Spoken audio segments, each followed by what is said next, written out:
when you start a label, it get a little bit different. You know what I'm talking about? Because at that point, it's not just music; it becomes a real business. So when you Man, started your label, do you think you was really ready to start a record label, or was it one of those steps that you felt like you had to take and I learn as I go type man, I shit? had to jump off the porch and see how high it was. You feel me? See how hard I was gonna land, type shit. Facts.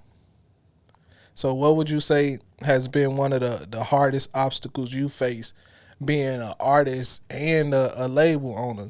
Because at some point you got to separate the two. Shit, it be sometimes loyalty, and it sometimes be my expectations of my People. yeah, colleagues and workers. So I got a couple members locked up, you feel me? And free Ghost, free Q, you know what I'm saying? And they some really good rappers, man. Really miss them boys, man. You know, we would have been on tour right now. Do you feel like now that they going through what they going through when they come out, are you gonna be that voice that be like, bro, like y'all tweaking, bro, y'all Man, fucking up the money? Because it like a lot of artists don't understand till it's too late to separate the streets from actually being an artist because that money don't come in as quick. You know what I'm saying? As me going outside hustling, doing what I gotta do. nah, I'll say if that's the case, if you if you shouldn't have to risk it all. You feel me? You shouldn't have to risk it all to gain. So I look at short term gains and I play long term games.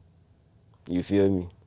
I'm gonna do that shit for the long term, and that short term gonna increase. I'm gonna find a way to double that shit. I'm gonna find a way to triple that shit, even with music. You know what I'm saying?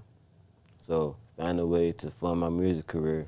My music career can fund itself, and then shit, YouTube check, rap check. What G Herbo say about his girl? He pay her shit too. You feel me? YouTube check. What you say about YouTube pay my bro? girl bills. There you Yeah. go on bro. That's how I'm trying to get. Do you do you got your own website? No, not yet. I'm working on a landing page. Yeah, I would say start your own website and go from there. Cause like YouTube, IG, Facebook, all these things is great things to market on. You feel me? But at the end Yeah, of the day, we don't own that shit. You know, you always want to at least send the traffic back to somewhere where you can truly gauge who really rocking with you. Cause just cause I watch your YouTube video don't mean I'm fucking with you. You know what I'm saying? yeah, But if I that's true. type that www in, you know what I'm saying, I subscribe to your newsletter or your email list, now I'm fucking with you. You know what I'm saying? And that's a way to be able to tap in with who really rocking with you. You feel me? Yeah. All right. So for the people out there that don't know, you never heard your music, like what would be the first song that you would tell me or my audience to go listen to? Um, the first song I suggest is "Fun." I made that song out of like I made that song kind of like when life give you lemons, you make lemonade type Facts. shit. So like it was I had lost my brother. Sorry to R.I.P. hear that. Hap, appreciate it, man.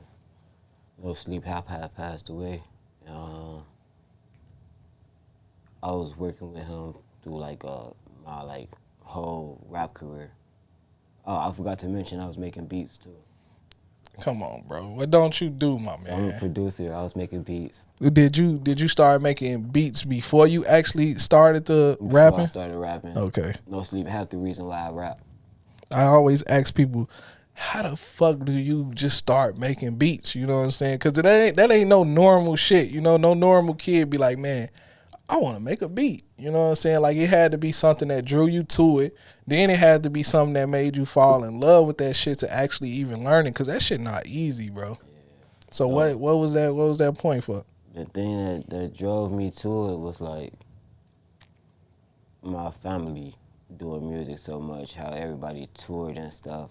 Um, my grandfather, he played for a church, but he also toured with the Gospel Starlight. Okay. So he a bass guitarist for them. He done played Lollapalooza and I mean not Lollapalooza. He done played like the Taste of Chicago. He done did a lot of venues. He, So watching that and then seeing him at church too, like that's like live performance too type deal. My brother he showed me like I can like make money like fast cash, you know what I'm saying, off of music. So I was like, that's what's up. So I instantly started selling him beats. He introduced me to Leaky League and shit like that, Chop. Um, I started working with them. Leaky League taught me how to use Fruity Loops and shit. Like he used to come up from my crib, bring his laptop and shit, have a book bag and all that. Then I'll use my brother Mac. So it'd be laptop to laptop, but I'll be looking on his screen and shit. Nah, do this, try it like this. And I'm like, damn, you know what I'm saying? Kind of remember a little shit. Like anything off Fruity Loops, that nigga taught me. But I use like 8 different softwares and shit. And yeah, so like, he the main reason. You feel me? Like it was a lot of shit that I was going through with this boy. You know what I'm saying? This Yeah. man, you know what I'm saying? This shit was like radio interviews to me engineering at a radio station, co-engineering 2 radio stations, working for After School Matters, all type of shit. Like I got a resume, but this nigga helped with it though. You feel me? Like, shout out After School Matters on my oh baby. yeah, shout out After School Matters, man. If y'all ever need me, I'll come back. Man, I was in After School Matters, but it was the sports part. You feel me? They was getting a nigga. I think it was a monthly check. I don't remember. It was either 2 weeks or a monthly check. It was $90, bro. I was lit on my baby. So shout out After School Matters, because a lot of people like now there's less opportunities for the youth coming up. You feel me? But for those that actually do still have opportunities, especially in school, I feel like they need to take advantage of these things, because these free opportunities to learn some extraordinary shit, bro. So when you was in After School Matters, you was teaching or you was learning? I was teaching. Explain that. How did you even get? I was in like 7th grade teaching a class That's with adults. crazy.